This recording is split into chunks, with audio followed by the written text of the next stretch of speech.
Let's talk about Kenny Mack, though. Kenny McIntosh getting a lot of love right now at the Senior Bowl. I was going to chop wood about him. I'll probably have to change topics because this is the Kenny show right now. And Kenny McIntosh is getting a lot of glow. I wrote about Todd McShay. I know y'all are surprised to hear that Todd McShay actually likes a Georgia player. He doesn't just single out Dawgs and try to drag them down before the draft process begins. He really likes Kenny McIntosh. And it seems like Kenny Mack is really absorbing a lot of the Senior Bowl week and festivities and taking advantage of the opportunity he has. And I want to make a note here. James Cook and Zamir White chose not to go, and you have your choice to do that. As a running back, I didn't question their decisions at all. And I wouldn't have questioned Kenny Mack if he didn't go, because you want to keep that tread on the tires. But Kenny Mack is having fun in Mobile. At least that's what it seems like. Yeah, and he's a fantastic football player, man. Like, when you look back on this Georgia season, 1,300 total yards. I mean, it needs to be considered one of the best in Georgia history. And if I'm not mistaken, it's the best receiving season for a Georgia tailback ever. I'd have to double check that, but it does seem, I think the numbers he put up definitely notable in the pantheon. It's definitely definitely going back to 2009. I believe Todd Gurley had 441 yards receiving one year. Kenny McIntosh had 504, 1,333 total yards. He averaged roughly, about 90, almost 90 total yards a game for Georgia over a 15-game season, which is pretty incredible, and scored 12 touchdowns in the process.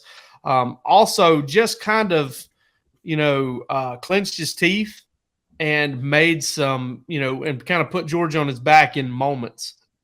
You look back at that Missouri game, Kirby Smart has brought that up a few times. We brought it up afterward. And then also, man, the game where he fumbled, Palmer, remember that? Was that Florida. Kentucky? Florida. Yeah, Florida. Yeah, that game and the way he came back in that one. So just became a different guy entirely. Yeah, he's going to be a good pro. I don't necessarily know that he's going to make He ran pissed off. Yeah. I don't know if he's going to be high against Kentucky. I don't know if he's going to be like a Pro Bowler or ever a lead back, but it's not going to surprise me if he's like a Kevin Falk type dude that sticks around in the league for about 9-10 years, plays on some really good good teams, and is a part of maybe a championship or two, kind of a Sony Michel route, but maybe a little bit more longevity there. Yeah, Chris Smith highlights playing right now. If you're audio only and you want to head on over to our YouTube channel, we got a glimpse here, and I think of the footage that we got from our On3 network, Chris Smith in these drills was really, really impressive. And I will add to that. I think Kenny probably, from everything I've heard from Senior Bowl folks, Kenny was very impressive, but he got banged up early in the practice. Went down, hustle play. I mean, just what do you have, a little bit of a cramp? After a loose ball, but came up a little bit gimpy, cramp, came back and was a active participant again today, and saw some highlights, and people were impressed. Good Lord, Mardrez McBride has hit 6 3-pointers in this second half. What's the score? 88-66. Okay. Not quite Duke, Georgia Tech, but no. Auburn's starting to feel like a basketball school again, huh? Deep South's oldest rivalry is not working out for him on the gridiron, that's for sure. Yeah, sure. Anything else standing out to you guys from the Senior Bowl? Warren McClendon representing Devin Willock with his jersey number was a pretty great touch. A lot of people feeling upset about how some people have handled the questions of Warren down there. I thought, however, whatever kind of questions he was asked, he's handling it very well. And it's just another great opportunity for Georgia players to make some strides down there in Mobile. And we heard Nagy talking about Stetson not going, and we can go down that rabbit hole, but I'm going to choose not to. I think everything's been said that needs to be said about the mailman MO Well, I deal. do want to cape up here a little bit for Zach Klein, because I do know Zach pretty well. And Wes, I don't know how well you know him. You may have. Yeah, I know Zach. Zach's always been super kind and super great to me. And we come from different places altogether, but I enjoy being around him. There was an agreement ahead of time. To they and when I say an agreement, they spoke to Warren McClendon about, hey, are you ready to answer questions about this? They were literally saying, if you don't want to, we won't do it.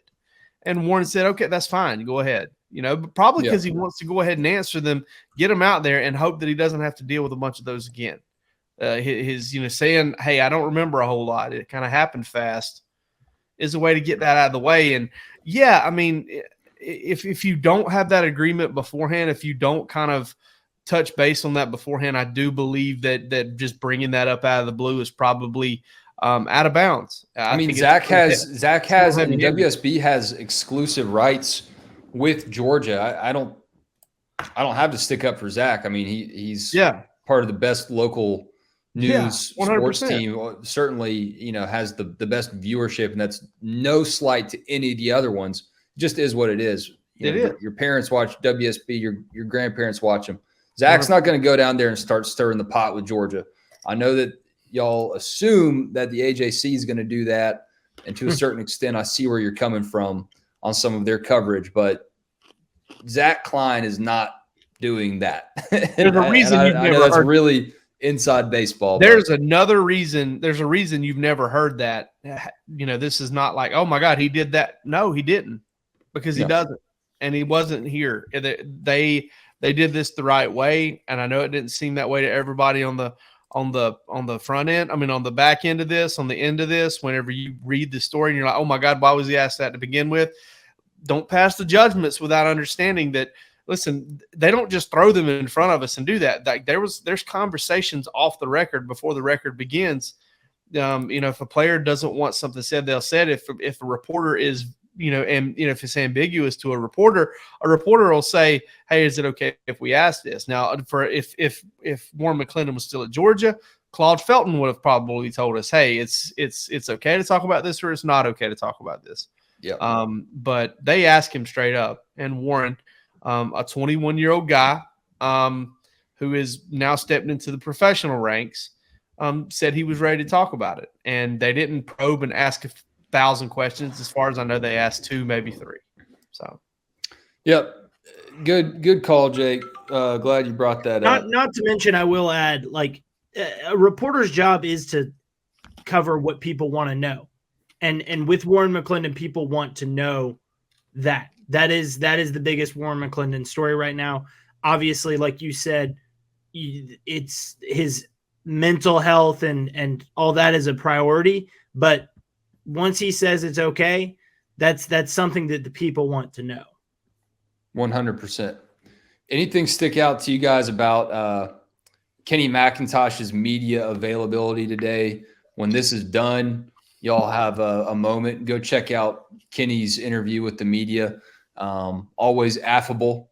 He didn't have a cigar or an oversized hat on today.